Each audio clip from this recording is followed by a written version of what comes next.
మన నేత మన ముఖ్యమంత్రి అన్నకి రేవంత్ అన్నకి మనస్ఫూర్తిగా మనందరి తరఫున స్వాగతం పలుకుతూ మరి ఈ బై ఎలక్షన్స్లో ఈ ప్రాంత ప్రజలందరూ కూడా ఒక స్థానిక నాయకత్వం కావాలా, మాకు గౌరవం ఇచ్చేటోళ్ళు కావాలా, మా కష్టాలు అర్థం చేసుకునేటోళ్ళు కావాలని చెప్పి ఒక బలమైన అభిప్రాయం మనలో ఉండే.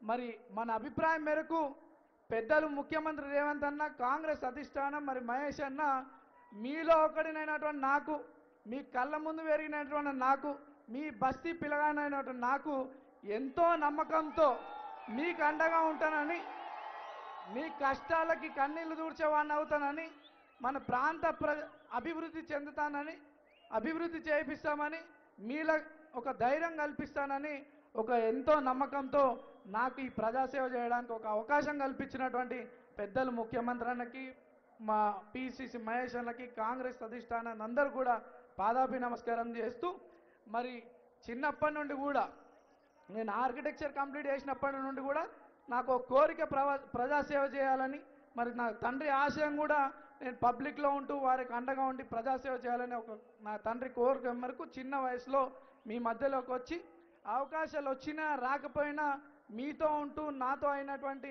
మీ సమస్యలు పరిష్కరిస్తూ మీ మధ్యలోనే ఉన్నా. మరి ఈరోజు నాకు 2014లో పోటీ చేసినప్పుడు మంచి మెజారిటీ ఇచ్చి ఆశీర్వదించినారు.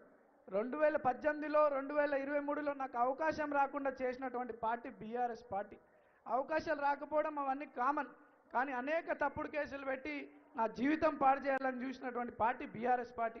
ఒక పక్క సమాజానికి ఉపయోగపడాలనుకున్నటువంటి యువకులని జీవితాలు పాడు చేసే క్రమంలో బీఆర్ఎస్ పార్టీ ఉంటే, ఇంకో పక్కన ఈరోజు సమాజానికి, పబ్లిక్కి, పేద ప్రజలకి అండగా ఉండే యువకులను ప్రోత్సహించాలనే ఉద్దేశంలో, ప్రోత్సహించాలనే ఒక బలమైన నిర్ణయంతో మన ముఖ్యమంత్రి గారు ఉండడం నేనే ఒక ఉదాహరణ అని చెప్పి ఈ సందర్భంగా తెలియజేస్తూ,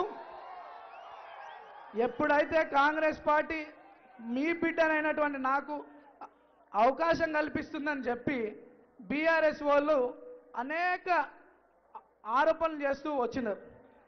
ఆ భయం వాళ్ళకి ఈరోజు కాదు, 2018 నుండే ఉండే. అప్పటి నుండే నాకు అవకాశం రాకుండా చేశారు. ఇప్పుడు పెద్దల ఆశీర్వాదంతో నాకు అవకాశం వస్తుంటే తప్పుడు ఆరోపణలు చేస్తూ ఉన్నారు.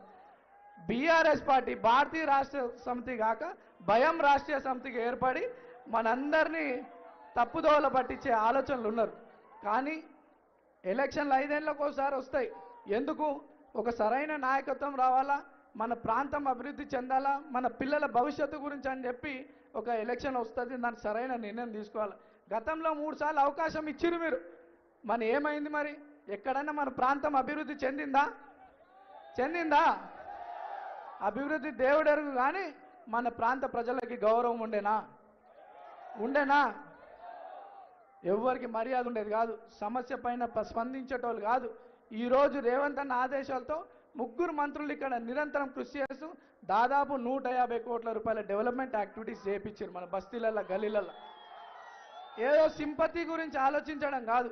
ఈ ఎలక్షన్ అంటే మన జీవితాలతో ముడిపడినటువంటి విషయం, మన పిల్లల భవిష్యత్తుతో ముడిపడినటువంటి విషయం, మన ప్రాంత అభివృద్ధితో ముడిపడినటువంటి విషయం.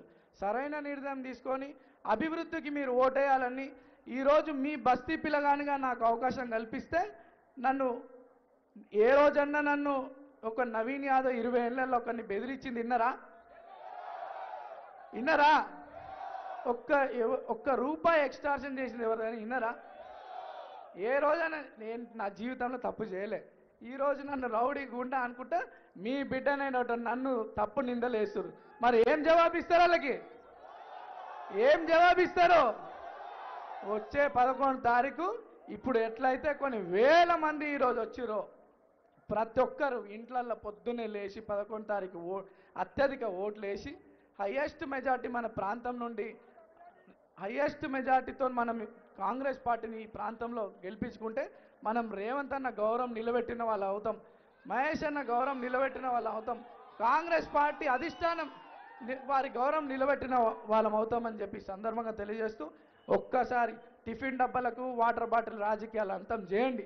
మీ పిల్లల భవిష్యత్తు గురించి ఆలోచించండి, అభివృద్ధి గురించి ఆలోచించి కాంగ్రెస్ పార్టీకి ఓటేసి, చేతి గుర్తుకు ఓటేసి రేవంత్ అన్న గౌరవం, పెద్దల మంత్రుల గౌరవం అధిష్టానం గౌరవం నిలబెట్టే విధంగా మీరందరూ 11 తారీఖు వెళ్ళి ఓట్లు ఒక్క ఓటు మిస్ కాకుండా ఓట్లు వేసి అత్యధిక మెజార్టీతో గెలిపించాలని కోరుకుంటూ 2 సార్లు మీ ముందు పోటీ చేసిన మూడోసారి అవకాశం పెద్దలు ముఖ్యమంత్రి గారి దయ వల్ల పెద్దల దయ వల్ల వచ్చింది. ఒక్కసారి నన్ను ఆశీర్వదించండి. ఇంకో 3 ఏళ్ళ సమయం ఉంది.